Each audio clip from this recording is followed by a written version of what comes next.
Eduardo Faria, a favor do direito alternativo estão Celso Campilongo, advogado civil, professor da PUC de São Paulo e da Faculdade de Direito de São Bernardo do Campo. E José Geraldo de Souza Júnior, professor da Universidade de Brasília, advogado, coordenador do Núcleo de Estudos para a Paz e dos Direitos Humanos. Ao lado do juiz Marco Antônio Marques da Silva, contra o direito alternativo, estão Celso Bastos, jurista na área de Direito Constitucional e diretor-geral do Instituto Brasileiro de Direito Constitucional. E Drauzio Lúcio Barreto, promotor de justiça do Centro de Acompanhamento e Execução da Procuradoria-Geral da Justiça. Obrigado por vocês terem vindo. 7 jurados vão julgar, no final do programa, o direito alternativo. No júri estão Mauro Caramico, advogado; Eunice Aparecida Prudente, representante do Conselho da Condição Feminina; Ronaldo Cunha Bueno Filho, economista e empresário; Henrique Ferreira Arantes, advogado; Denise Azevedo de Faria, produtora editorial; Jaime da Silva Teles, bacharel em Direito e empresário; Jorge Kesselring, engenheiro civil. Por favor, vocês façam as perguntas por escrito e eu encaminho para os debatedores. Marco Antônio Marques da Silva, 2 minutos para você colocar os seus argumentos contra o direito alternativo. Começou. Bom, a garantia do cidadão numa sociedade é a lei, vale dizer, é o limite que ele tem com relação ao Estado avançar na sua vida, no seu patrimônio, na sua existência. Também é o limite que faz a sociedade existir. A sociedade só existe, na verdade, a coabitação, porque existem leis. As leis foram feitas para libertar, não para oprimir. É claro que nas sociedades civilizadas, nas sociedades democráticas, o governo, na verdade, impera pelas leis, não pelos homens. Porque a partir do momento que o ser humano se superpõe, se sobrepõe à lei, nós corremos o risco de uma ditadura.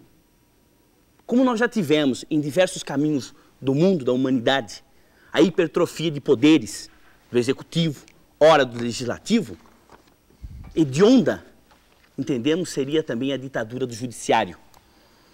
Cada poder tem a sua função na sociedade. É claro, o juiz deve dar uma interpretação hábil, social, realista à lei. Mas em hipótese nenhuma ele pode negar vigência à lei. Porque lei, ora lei. Então, para que nós temos os nossos representantes? Para que nós temos aqueles que trabalham, que vivem pela sociedade? A partir do momento que nós criamos situação de que os homens podem desprezar a lei, corre-se um risco muito grande. Corre-se o risco de alguém ser punido por cumprir a lei, porque daí, naquele caso concreto, o juiz pode entender que aquela lei é injusta. Ou talvez justa. Corre-se o risco de o cidadão não ter a garantia, vale dizer, os limites do que lhe acontecerá no mínimo. A garantia do cidadão não é apenas a lei. É o próprio acordo de vontade da sociedade, através dos seus representantes, dos respectivos poderes, legislativo, executivo e judiciário.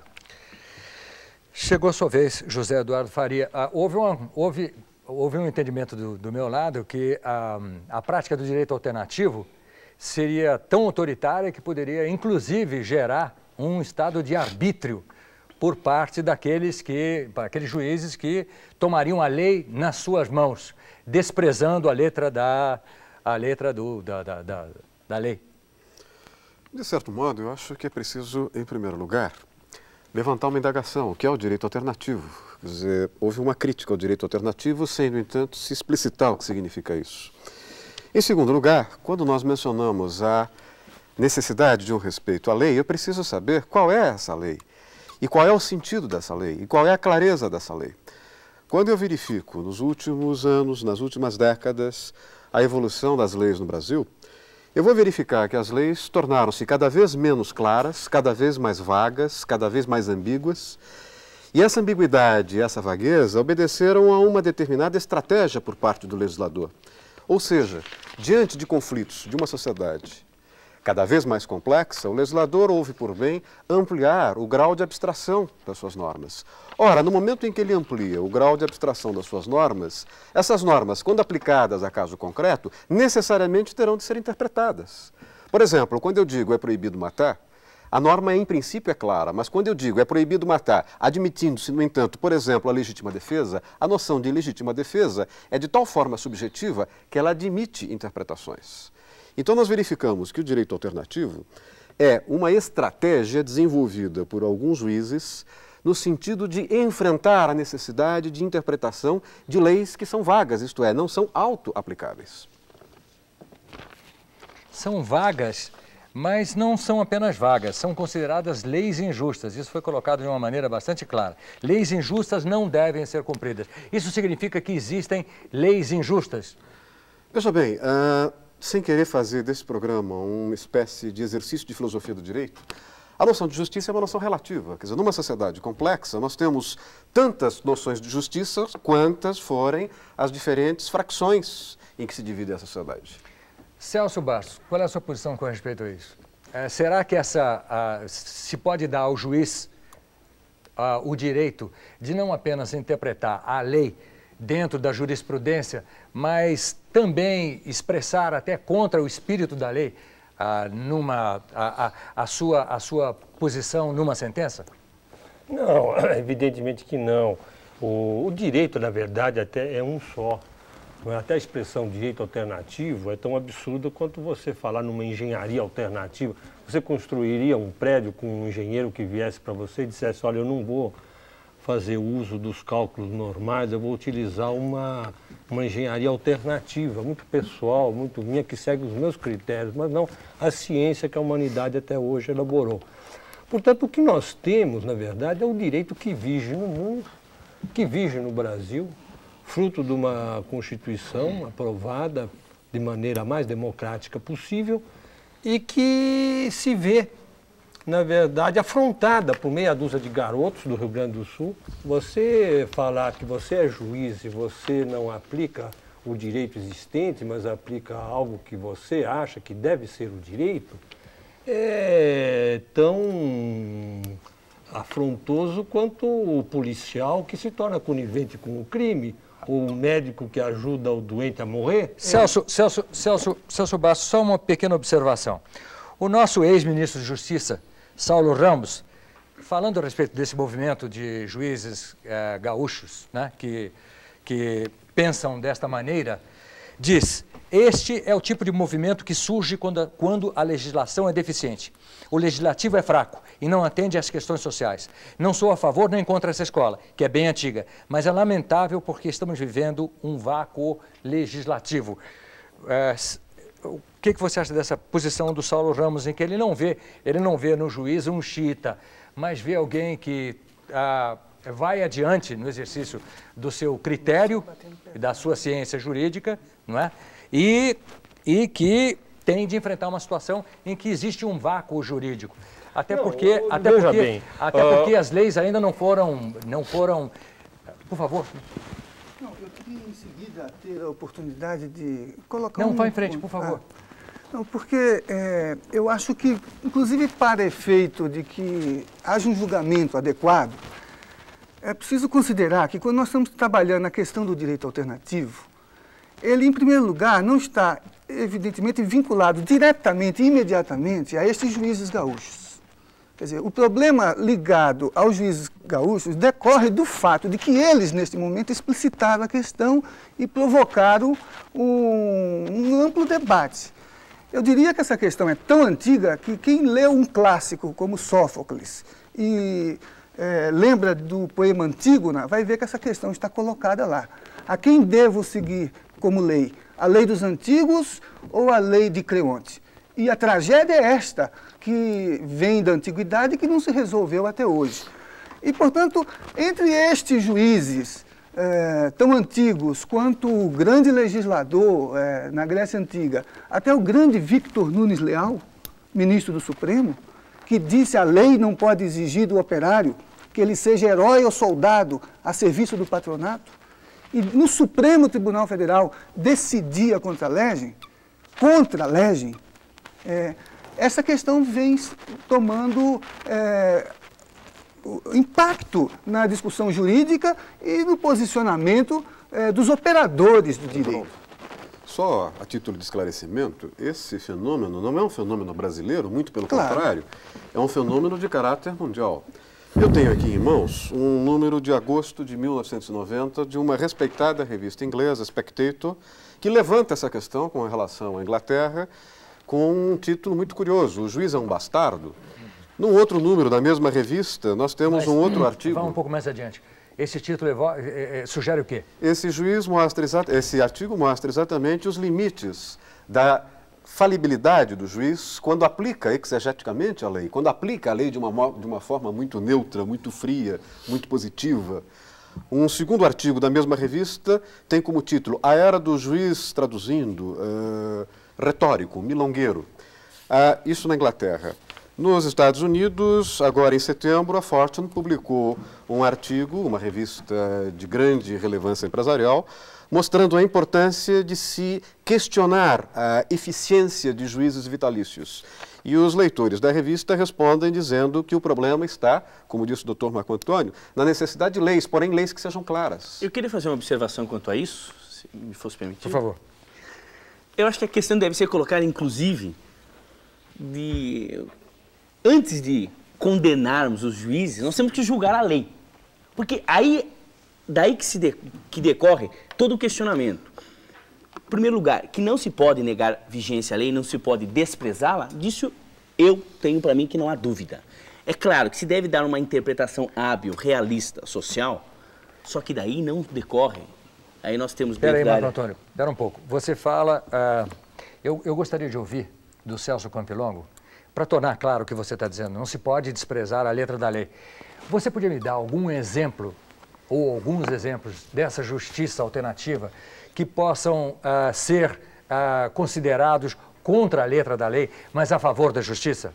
Eu acho que este é um ponto muito importante, é importante que isso fique claro. Em primeiro lugar, tomando o que produzem em termos de sentenças, de decisões, os juízes do Rio Grande do Sul. Eu tenho acompanhado, por um trabalho acadêmico que estou fazendo, sentenças desses juízes e confesso que são pouquíssimas. Para dizer a verdade, conheço apenas 2 sentenças desses juízes consideradas contra a lei. E mesmo assim, a contrariedade à lei é um dos últimos argumentos. Depois de uma série de interpretações, depois de uma série de argumentos altamente legalistas, aí sim, como uma última hipótese, se chega à solução contra a lei. Mas eu tenho um exemplo, trazido da própria lei, que demonstra como esta aplicação da lei, que eu considero importante, acho que realmente a lei é o parâmetro de regulação social, acho que esses juízes não são antilegalistas, acho que o princípio da legalidade é um princípio, obviamente, importante, acho que o Estado de Direito é indispensável para uma convivência democrática, mas vejam como, apesar de tudo isso, existem situações nas quais a legislação nos coloca, por assim dizer, num beco sem saída. Diz o artigo 397 do Código Civil Brasileiro: o direito à prestação de alimentos é recíproco entre pais e filhos, extensivo a todos os ascendentes, recaindo a obrigação nos mais próximos em grau, uns em falta de outros. Poder-se-ia dar uma interpretação Dá um exemplo, por a favor. esta regra no seguinte Diga o que sentido. aconteceu. O pai é muito pobre, não tem como prestar alimentos ao seu filho, mas o avô é uma pessoa muito rica. O filho que idade tem? O filho é um menor. Nessa situação, uma leitura apressada do Código Civil poderia induzir que o pai, estando vivo, ou seja, não havendo a falta do pai, como prescreve o artigo, obrigatoriamente teria que prestar. O neto não poderia pedir alimentos para o avô. Entendi. Porque o pai ainda é vivo. Sei. Bom, mas juiz nenhum, tribunal nenhum ampara essa interpretação à lei. Porque, obviamente, ofende ao direito, ofende à própria condição da espécie humana, a sua própria continuidade, não prestar alimentos a um filho, a um neto nessa situação. Quer dizer que este menor não teria direito a alimentos, né, a esse benefício, tendo o pai vivo. Ele só poderia pedir do pai. Exato. Agora o pai é pobre e o avô tinha a melhor condição.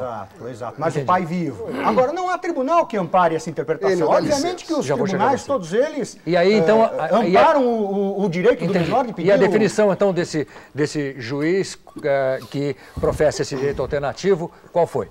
Olha, na verdade, aqui neste caso, eu diria que todos os tribunais brasileiros, dependendo da interpretação que se confere ao artigo do Código Civil, todos os tribunais brasileiros interpretam criativamente, abrangentemente. Então por que você trouxe este caso como um exemplo de direito alternativo? Porque, na verdade, dependendo da interpretação que se faz da lei, esta aplicação que os tribunais fazem do artigo é uma interpretação, talvez, se quiserem, até mesmo contrária à lei. Eu vou passar para o Drauzio, e depois o Drauzio Lúcio Barreto, e depois eu vou voltar, porque eu gostaria de ter um exemplo que fosse tipicamente dessa justiça alternativa. Por favor, Drauzio. Dar um exemplo desse.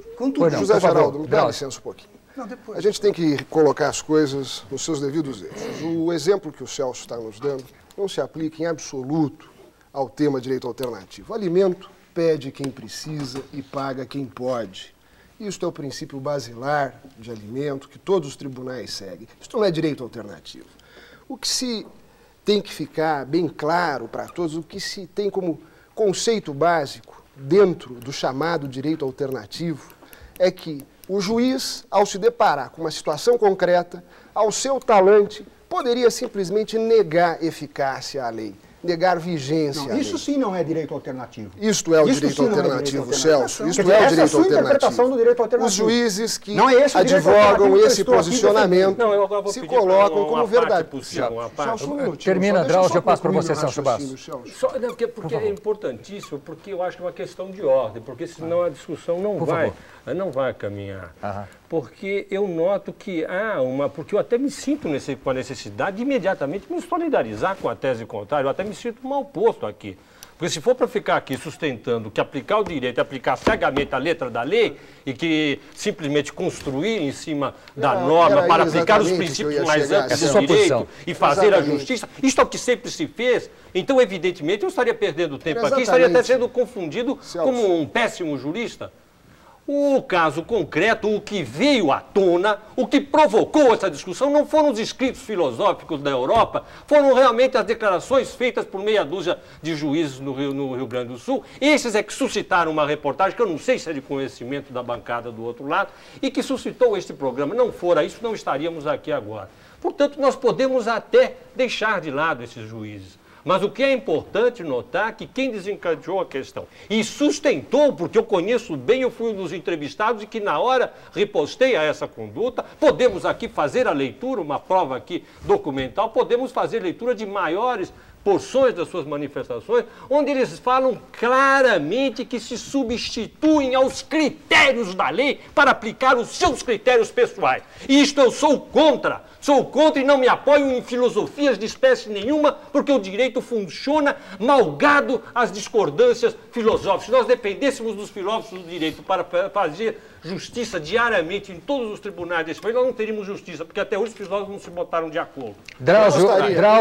Drauzio Lúcio Barreto, promotor de justiça. Apoiando o que o Celso está dizendo, o que se tem que admitir e ter presente é o seguinte: o juiz, ao decidir o caso concreto, ele interpreta sempre a lei. Porém, a lei fixa balizas, metas de onde o juiz pode ir, de onde ele inicia até onde ele pode chegar. O que se questiona aqui é se é válido autorizar que um juiz, falível como todo ser humano, possa dizer: esta lei é justa, eu não dou eficácia a ela, aquela é injusta, eu não dou eficácia a ela, dou aquela que é justa. Será que um juiz criminal, ao verificar que um assaltante contumaz, apesar de diversas vezes recolhido às penitenciárias, deve, porque é seu critério de justiça, ter suas mãos decepadas, nós vamos dizer que isto é justo, isto é o critério pessoal dele, a lei não lhe autoriza a agir desta forma. Então, como admitir que o juiz negue eficácia à lei? É negar o próprio Estado democrático. Perfeito. José Geraldo, eu havia pedido um exemplo. Eu quero dar um exemplo que eu considero contundente na linha do que se chama direito alternativo. E não precisa ser filósofo. O Estatuto da OAB, doutor Celso, diz que o advogado é defeso litigar contra disposição literal de lei. E que ele sofre Você quer fazer eu traduzir isso? Pena disciplinar se litigar, se advogar contra a lei. Mas diz, está isento da pena se. Aqui tem vários advogados que conhecem o Estatuto, não são filósofos. Salvo se fundado na boa-fé, na existência de um precedente ou na injustiça da lei. Na injustiça da lei. E é nesse sentido que se coloca o movimento do direito alternativo. É entender que o direito não se esgota na lei, que ele tem um processo mais amplo do que a lei. Só para dar um exemplo. E o exemplo contundente que aconteceu recentemente em Brasília, se vamos seguir a lei, siga a lei do debate aqui, de que eu devo ser ouvido. O exemplo contundente que se deu em Brasília recentemente. Todos conhecem o episódio famoso de Sobral Pinto e a invocação da Lei de Proteção aos Animais para suspender as torturas que se aplicavam sobre Prestes, no tempo do Estado Novo. Pois bem, agora em Brasília, há questão de 2 anos, um juiz, na sua função de interpretar a realidade social e de compreender a discrepância entre a lei e o direito, a despeito da sua constatação no processo de que a lei não favorecia os pacientes de um habeas corpus que foi impetrado por uma comissão de direitos humanos, da OAB, aplicou este princípio levantado pela primeira vez por Sobral Pinto e impediu a derrubada de todos os barracos em Brasília dentro de um processo administrativo desencadeado pelo Estado que entendia de modo diverso a relação entre o governo e os sem-teto. Então, protegeu o que ele dizia, o direito de morar, que não está inscrito nas leis, mas que emana da realidade social, que o coloca como um direito humano. Perfeito. E o protegeu com os requisitos do processo. Celso Bastos, esse exemplo para você está fora da... É um direito alternativo ou ele pode ser exercido dentro da rotina do desempenho de um juiz convencional? Sem dúvida que pode. Eu volto a insistir, esses meninos do Rio Grande do Sul, eles foram muito mais além. Eles chegam a afirmar não só a justiça em abstrato, mas a justiça do caso concreto. Quer dizer, eles nem formulam, naquelas decisões, eles até se vangloriam e citam diversas das decisões que eles deram, mas em nenhuma delas eles tentam propor uma interpretação da norma para ser feita valer em todos os casos. O que eles fazem é atender a uma situação concreta que eles consideram como não merecendo a aplicação da lei. Perfeito. Mas não se comprometem nem com a transformação deste critério em norma. Então eles pegam a legislação sobre inquilinato e vão lá. A legislação manda fazer uma coisa. Ao aplicar a lei, eles contudo constatam que se aplicada a lei, porque fulano de tal tem uma determinada circunstância que repercute na de cicrano, nós acabamos por provocar uma situação que, no meu entender, é injusta, consequentemente, eu desaplico a lei neste caso. Portanto, não é nenhuma atividade interpretativa da lei, mas é uma construção de um direito para o caso concreto. José Eduardo Faria. Só para concluir, então, eu que não posso concordar que o Poder Executivo tome decisões arbitrárias.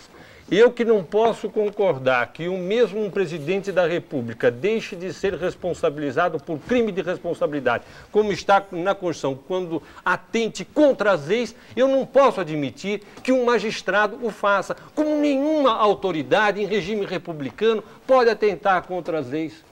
Ou ele está praticando uma ilegalidade, ou se ele for uma autoridade de mais alto nível, ele está praticando um crime de responsabilidade. Entendi, por favor. E eu sugeri nessa entrevista que eles fossem responsabilizados pelo Tribunal do Rio Grande do Sul por incursos em crime de responsabilidade. Celso Bastos, em primeiro chegou lugar, a vez. vamos deixar claro, os juízes do Rio Grande do Sul virar o jogo. entrevista ao Jornal da Tarde, eu soube que disseram muitas coisas e na entrevista eles foram julgados por uma infelicidade, por uma incontinência verbal que foi um palavrão. Em segundo lugar, quando nós nos referimos aos juízes como sendo garotos, eles não são tão garotos assim, são homens experientes, há membros, inclusive, de segunda instância.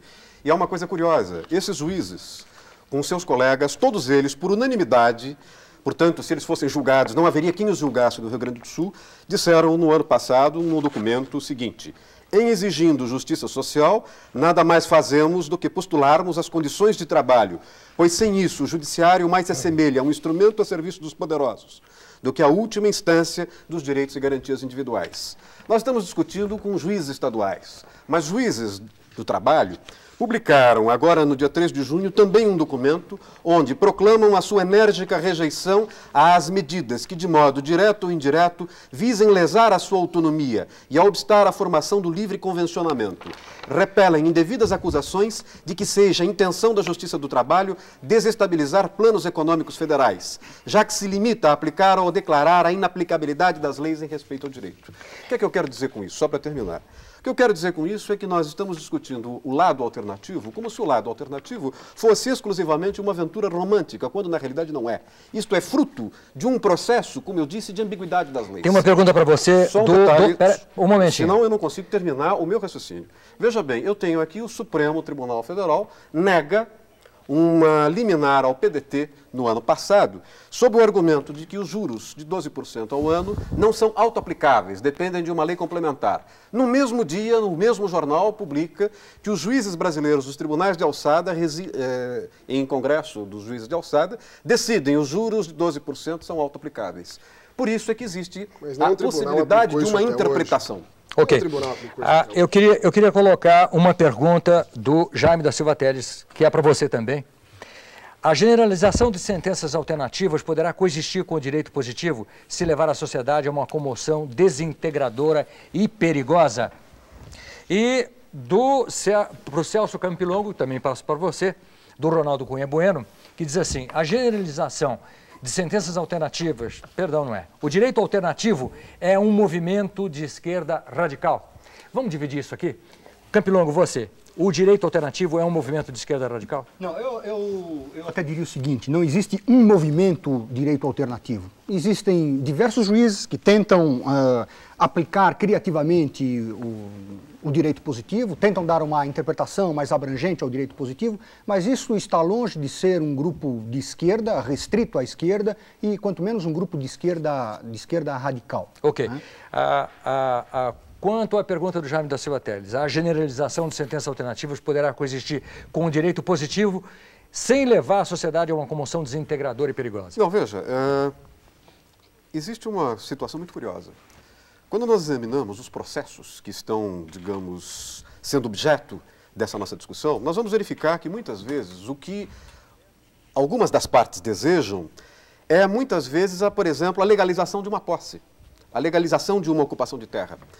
Quando o grupo que é beneficiário de uma sentença em torno de uma legalização da posse, ele é incorporado à legislação oficial e passa, uma vez tendo o direito legalizado àquela posse, a se valer do direito positivo como ele é, como se fosse um legítimo proprietário. Será que eu entendi direito? Você disse que só para ver se eu entendi.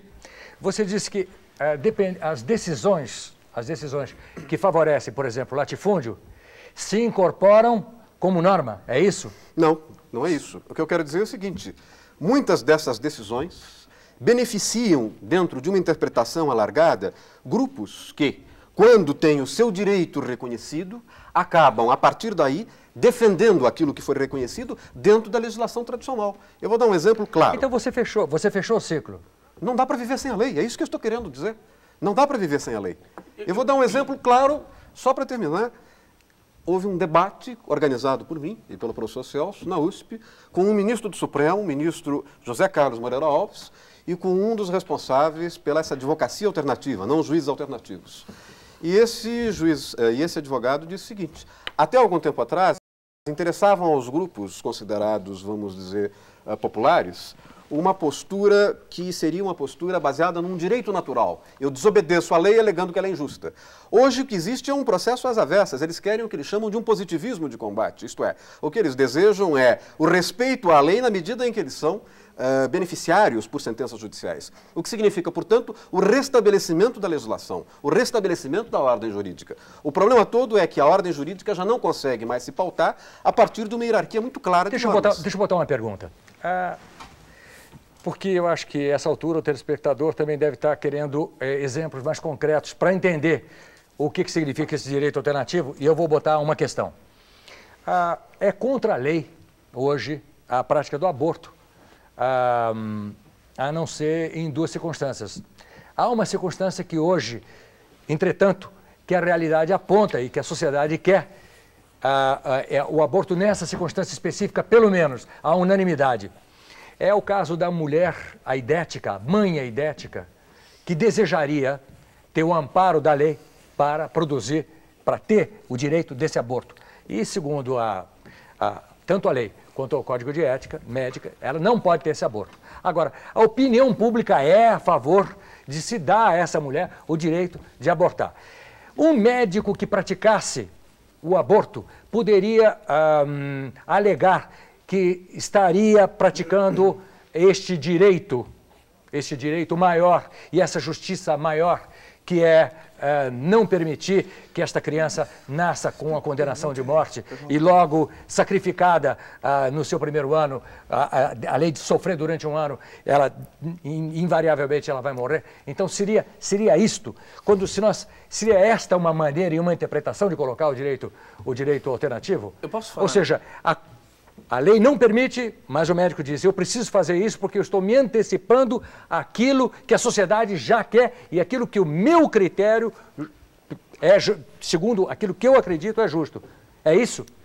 A questão relativa ao direito alternativo não é se você pode, em nome de uma percepção que você tem da justiça ou da injustiça, ou de um desejo de afrontar um sistema por radicalismo, mas de viver numa sociedade em que a existência da normatividade social passa por esse tipo de problema. Você não respondeu a minha pergunta. E o problema não é de direito alternativo.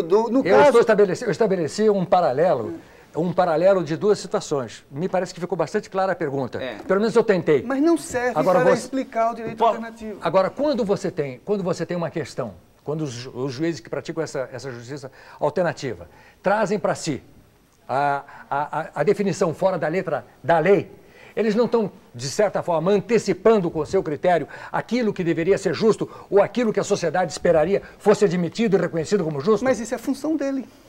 Esta é a função dele.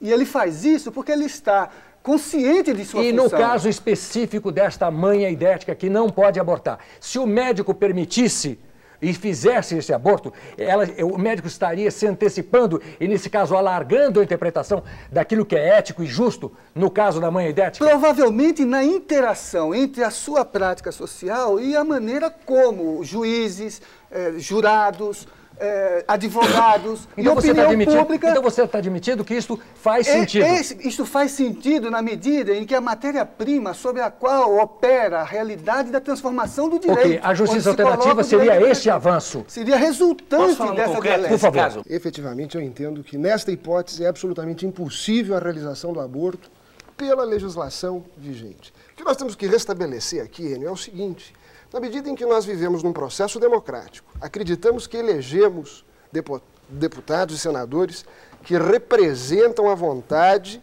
do homem médio brasileiro. Se nós abrirmos a porta para um caso, abrirmos a porta para um Drauzio, mas a posição desses juízes que defendem esse direito alternativo é que o que vale é o fato concreto, não são as abstrações da lei, mas a realidade daquele caso. Isto então, é perigoso. Você como promotor público, do judiciário. a tua posição pessoal, você me parece que está dividido pelo que eu leio da tua própria reação, neste caso específico da mãe aidética, você, como pessoa, talvez até admitisse o aborto, mas como promotor, você seria obrigado eu não me pronunciaria a favor o crime. Nunca e denunciaria o autor do aborto, porque a lei não permite essa E esta mãe, esta mãe então tem que esperar que a lei se altere. E nesse caso ela fica sacrificada ela precisa se sacrificar na espera dessa mudança de lei. Agora, existem pessoas que trabalham, né, no mecanismo da lei e que se exasperam com a lentidão desta lei, primeiro em se adaptar aos novos tempos. E em segundo, porque a justiça tardia deixa de ser justiça e passa a ser injustiça. Uma ação rescisória leva 15 anos, no mínimo. Não, então, aí, Enio, nós concordamos, a justiça não como é que fica o direito, como é que fica a administração da justiça frente a essa pressão social? A justiça não pode ser dita hoje que é a justiça que todos nós aqui desejamos. A justiça merece correções de forma. Eu acho que, de fundo, a justiça, as leis que existem servem muito bem, mas o formalismo hoje já é arcaico, é superado. Nós temos que acelerar a justiça. Quem sabe suprimir alguns ritos, algumas solenidades que a lei impõe, não é? Mas através de processo legislativo, cumprindo todo o rigor e o formalismo da lei, para que a gente não caia sempre no risco da tirania.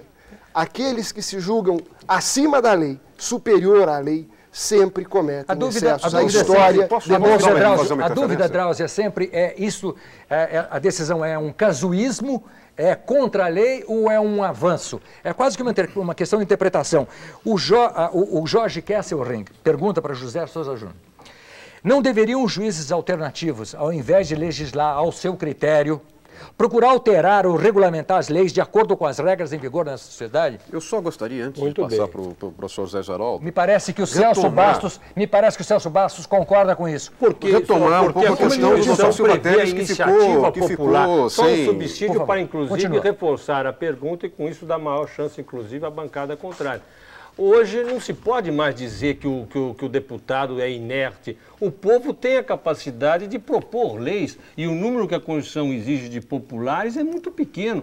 Portanto, esses que estão preocupados com soluções onde a lei encampa critérios supostamente não aqueles que coincidem com a justiça, não tem mais senão que mobilizar a opinião popular, fazer um projeto de lei, isto é submetido ao Congresso Nacional e apreciado. Andando de acordo com a tua posição, o Mauro Caramico, que é jurado, pergunta: qual a representatividade de um juiz para decidir contra princípios legais elaborados por um poder constituído pelo voto? Por favor.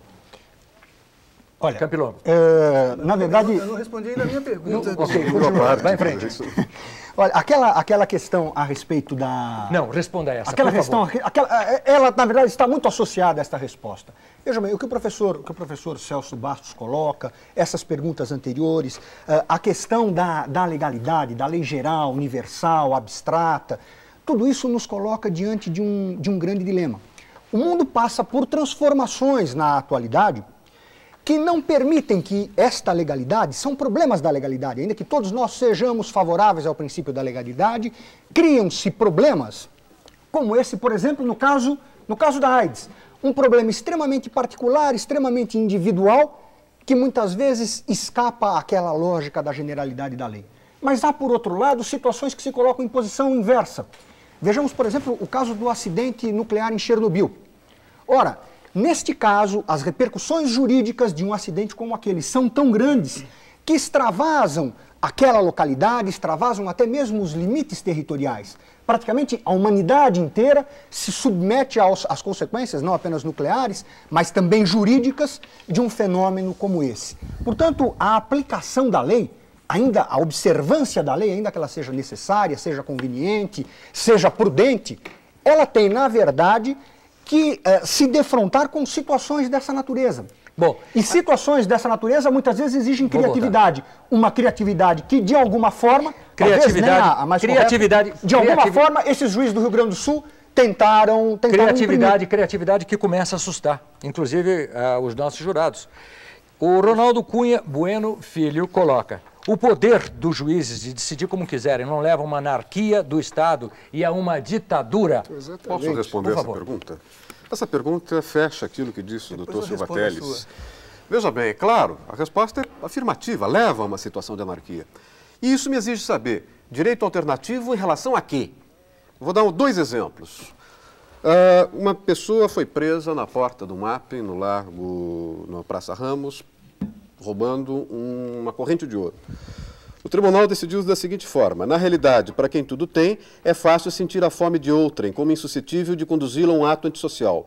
Quem tem filhos nutridos, estando bem situado no contexto social, dificilmente entenderá o estado de necessidade dos miseráveis, dos desfavorecidos da sorte, dos doentes, dos desempregados, daqueles a que a própria sociedade acaba impelindo para a marginalidade. E com o apoio do Ministério Público, absolveu, apesar da prisão em flagrante, com um argumento não com base na lei, mas com base em Bertolt Brecht. O rio que tudo arrasta, dizem que é violento, mas ninguém diz violentas as margens que o comprimem. É uma decisão de São Paulo, não é do Rio Grande do Sul, não é de hoje, é de 5 anos atrás. É uma decisão que, de certo modo, mostra que, se todos agirem nesta linha, nós teremos esse problema da ruptura do tecido social. Agora, eu dou um segundo exemplo, este do Tribunal Federal de Recursos por época do Plano Cruzado. O então ministro do Tribunal, atual presidente do Supremo Tribunal Federal, disse o seguinte: embora admita que, por tratar-se de medida temporária, não poderia, em princípio, solapar a política da República no tocante à sua economia interna, não posso deixar de considerar que o número das liminares já concedidas apresenta crescimento em progressão geométrica. E, a partir daí, ele caça todo o direito às liminares em nome da política econômica. Veja, eu tenho 2 casos completamente opostos, alternativos em relação a quê? Eu não sei.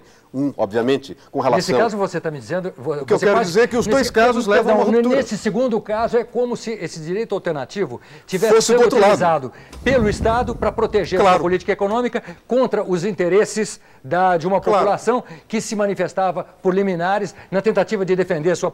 Drauzio, tem uma pergunta para você, do Jaime da Silva Teles.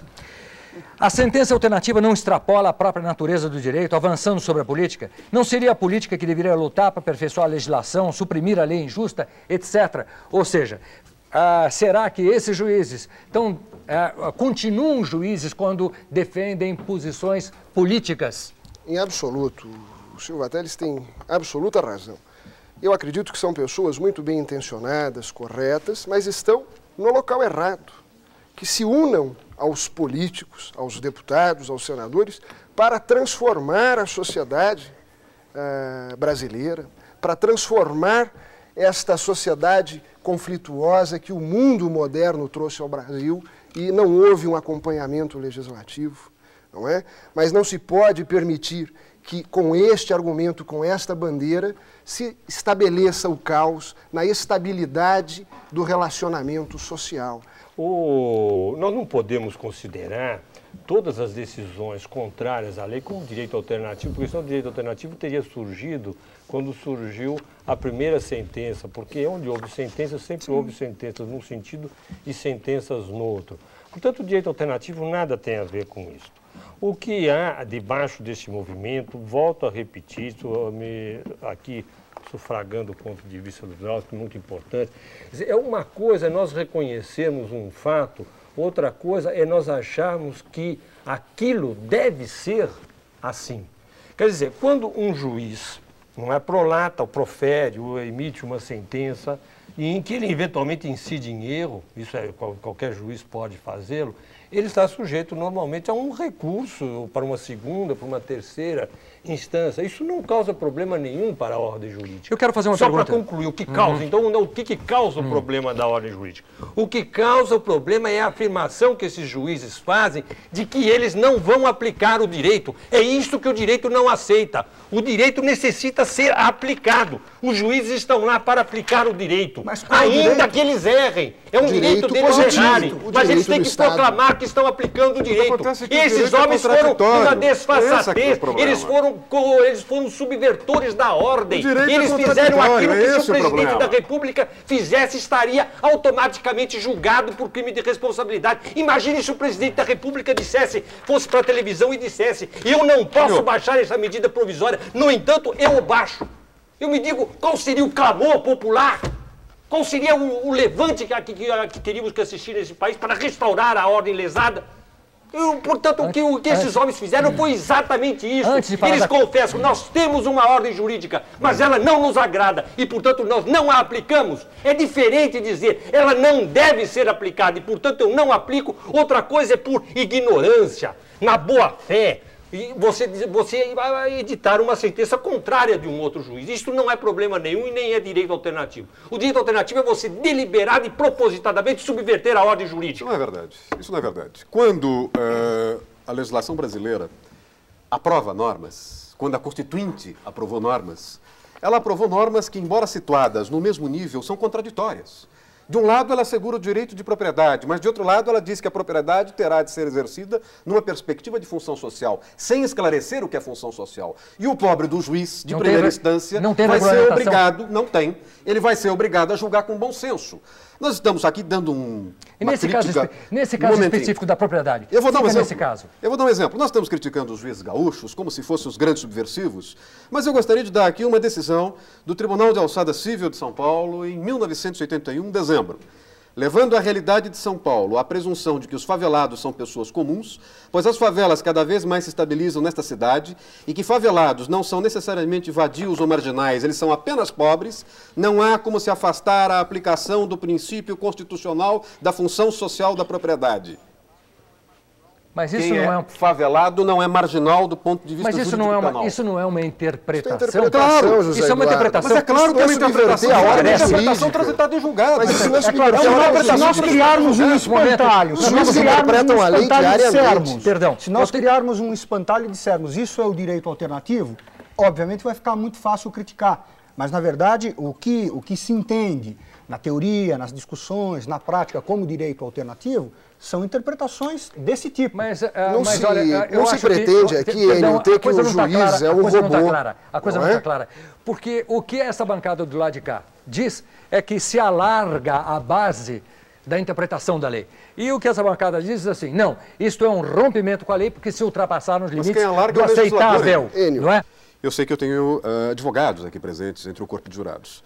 Um dos problemas que os juízes enfrentam hoje, notadamente esses juízes de primeira instância que vivem na comunidade e lidam com um problema concreto, é uma argumentação, às vezes capciosa e às vezes politizada por parte dos advogados. Há uma tendência de certos segmentos de advogados a ampliar o grau de politização, o que exige do juiz uma resposta.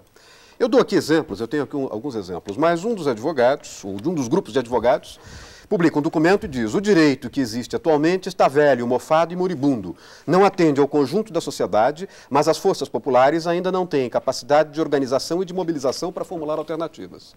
Vejam, no momento em que os advogados, e eu tenho vários outros exemplos... Você coloca, então, esse movimento, você coloca essa justiça alternativa como uma força de vanguarda, modificadora e consagradora de mudanças sociais, criando, inclusive, politicamente, alternativas e dando respostas a solicitações sociais que não encontram expressão de outra maneira que não no momento do exercício da lei. O que eu quero dizer é que os advogados, de um lado, e as partes, de outro lado, estão levando os processos dentro do judiciário a um nível tal que os juízes ou reagem ou serão superados pelos fatos. Isso se chama politização. Politização. Posso dar um exemplo? Por favor. 11ª região do Tribunal Regional do Trabalho. Uma determinada empresa multinacional entra com um pedido de legalidade de uma greve.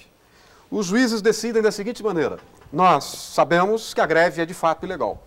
Só que nós já decidimos tantas greves ilegais e elas foram tantas vezes descumpridas que se nós decidirmos pela ilegalidade da greve, nós nos desmoralizamos. Decidimos por não decidir. Isto pode chocar no primeiro momento.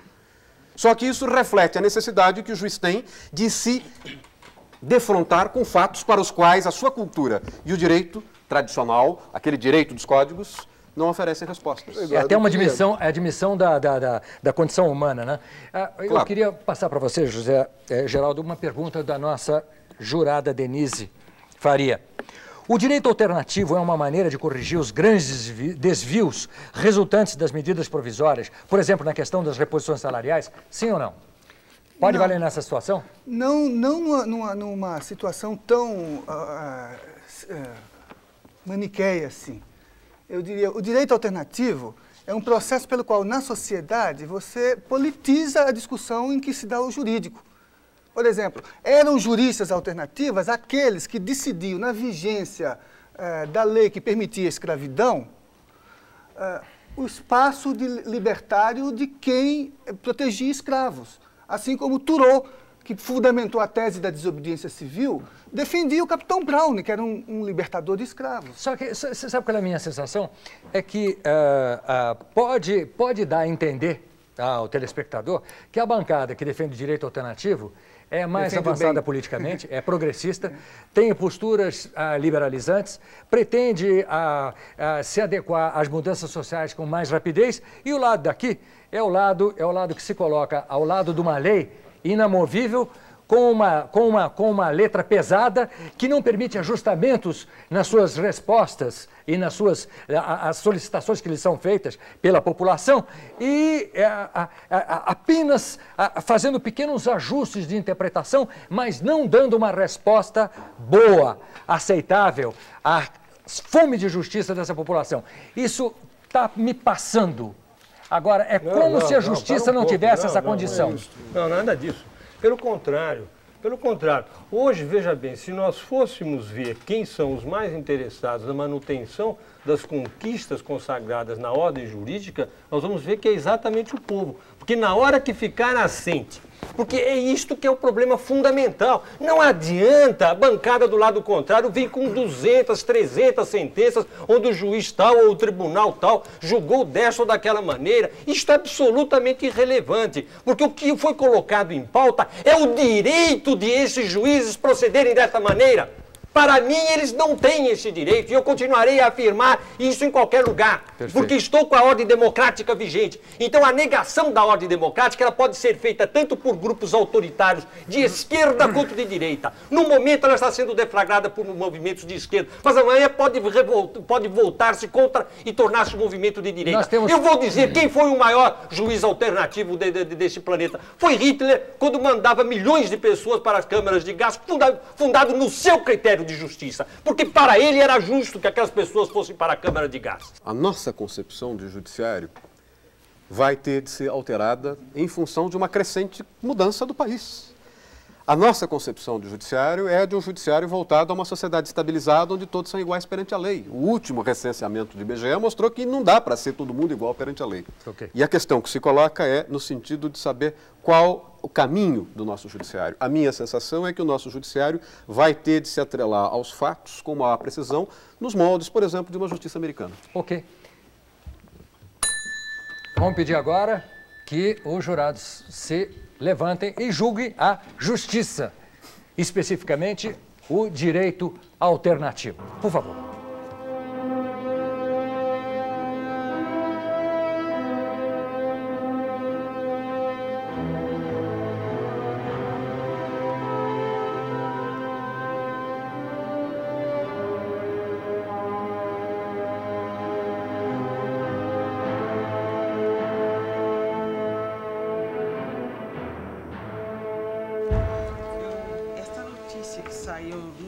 Da Tarde, talvez em outros jornais de São Paulo, ela é verídica, realmente há esse movimento no Sul e tal, só que houve dois momentos. Um momento em que aqueles juízes, que não são assim tão moços, realmente deram informações de como eles estão atualmente, né, aplicando a lei e tal, e que é de conhecimento já aqui de todos os senhores. E houve um outro momento de descontração em que eles conversaram com o jornalista. E o jornalista, não sei por que razão, resolveu levar também essa outra parte, né? Essa outra parte que o professor Faria chamou de folclórica, realmente, né, mais folclórica, para as notícias. E misturou-se as coisas. Então, há dois momentos nessa situação e até um palavrão. E quem de nós não fala palavrão, principalmente quando está conversando de maneira descontraída. Então, não pode misturar as coisas, nem julgar, né, aquela questão por aí. Também tem uma coisa interessante, eu acho. Está se falando sobre direito alternativo, não um julgamento de alguns juízes. Está certo que esses juízes suscitaram esse tipo de debate, mas não é só isso que está se discutindo. Eu gostaria de saber, às vezes, das pessoas que vão a uma banca, a um escritório de advocacia e argumentos dos seus direitos e, à vista da lei, o profissional estabelece os paradigmas que devem ser estabelecidos e tem, posteriormente, os seus direitos julgados de maneira diferente, ao arrepio da lei. Vamos ouvir a opinião dos outros. O que eu acho é que é importante ver o que o Celso Bastos falou, quer dizer, não são sentenças erradas que está se julgando, está se julgando o espírito de se julgar as coisas de forma a não respeitar a legislação vigente. Quer dizer, isso é o que o Ronaldo falou, ele gera o caos, gera a anarquia. Justamente, na minha impressão, existe um rompimento aí. Um rompimento das estruturas, leva a um rompimento das estruturas. Claro. E um rompimento grave, que eu acho que pode até ser, mais para frente, levar uma anarquia jurídica total que viria a afetar todo o Estado como um todo. Lutamos tanto pelo Estado de Direito, né? Pois é. Mas eu nós acho temos que aí, um Estado de Direito. Mas eu acho até que que sim. ponto Eu a acho que sim. legitimidade dessa legislação que está em vigor? Até que ponto, senhor, estamos lá representados? É verdade, mas existe um mecanismo legal que leva a alterar. O funcionamento do nosso legislativo chega às raias da imoralidade. Eles mesmos votam os seus vencimentos, o aumento dos vencimentos. Mas esse é outro problema, eu acho. Eu acho que não é já existe injustiça, ela é ilegítima, ela não representa realmente, né, o cidadão comum. Eu acho que aí caberia, então, os juízes serem deputados, não juízes. Exatamente. Então eles vão para a política, vão ao Congresso Nacional defender os pontos de vista. Ou então substituir um concurso de juiz por uma eleição. É evidente que o tecido social atualmente está desestruturado, está rompido, nós temos uma colossal desordem legislativa, uma parafernália de leis. Agora, isto não justifica, me parece, a justiça alternativa. Justifica, sim, que esses advogados tomem, à margem das suas decisões judicantes, de juízes, uma posição política mais ativa para mudar o status quo existente. Inclusive, influa na ordem dos advogados, influa nas câmaras dos deputados, etc., no sentido de mudar a legislação e agilizar o Poder Judiciário, que está completamente bloqueado, não funciona. Né? Agora, então, são dois problemas. Essa colocação foi muito boa. Me parece que uma coisa, a desordem hoje não justifica uma justiça alternativa que contém em si mesmo o germe de uma desordem até maior que o do tecido social. Mas me preocupa essa espera de que haja uma mudança da legislação. Porque, veja bem, o juiz está diante de um caso concreto, ele tem que julgar. E ele está observando a distância entre a letra da lei e a realidade que aquela pessoa que recorreu ao judiciário está vivendo. Não cabe ao juiz definir o avanço social, cabe à sociedade. Exato. Dizer, mas ele não representa... Caberia a ordem dos advogados. Mas não representa a sociedade é o legislativo. Caberia a ordem dos advogados. O poder judiciário não é um poder e ele é político, sim, porque a própria legislação permite aos tribunais federais apresentarem projeto de lei. Não, qualquer um de nós pode apresentar. Qualquer um de nós. Pois é. Caberia a entidade... então ele é político também. Caberia a entidade representativa dos advogados, da ordem dos advogados, a ter talvez uma atuação mais eficiente, mais dinâmica, mais ágil, no sentido de mudar tudo que ela considera injusto. Mas me parece que o que esse movimento, talvez vamos chamar de movimento, ele quer, na verdade, é esse avanço, é a dinâmica da coisa. Mas através do poder do judiciário. Agora, imagine, e no Rio Grande do Sul, os costumes têm que ser os mesmos do Rio Grande do Norte. Quer dizer, não deveria. Eu acho que nesse ponto o direito até ajuda, o direito alternativo até ajuda. Não, um juiz vai dar de sentença no Sul completamente diferente do Norte. Isso vai provocar uma divisão. Não, mas as situações são completamente diferentes também. Então, pois é, o Brasil é um só, você não pode dividir o Brasil em 20 pedaços. Sim, mas o juiz deve interpretar coisas extensivamente. A lei é do Brasil, a lei não é regional. O que eu acho interessante verificar não existe também lei regional. É que existe um direito alternativo praticado dentro de certas medidas. Quando um juiz propõe um acordo e mostra para as partes o que está acontecendo, o tempo que demora o processo, não sei o quê, de certa forma ele está exercendo o direito alternativo, mas dentro de uns certos limites, porque as partes é que têm o direito de fazer. Direito alternativo é justiça à revelia da lei, contrariando uma lei positiva. Não é exatamente isso, mas é o caso da lei do inquilinato, né? Exatamente. E tenta acertar, como é o caso das liminares quanto às medidas provisórias. Mas se o juiz não tivesse coragem suficiente, né? Mas o juiz deve sair, deve ir à ordem dos advogados, fazer um discurso, publicar artigos, fazer discurso. Sim, mas se eles não tivessem coragem de interpretar com mais veemência a lei e de sentir a realidade que o cerca, por exemplo... Está na hora de ser corajoso e votar. Então, vamos lá, já que Obrigado. Muito obrigado. Podemos voltar.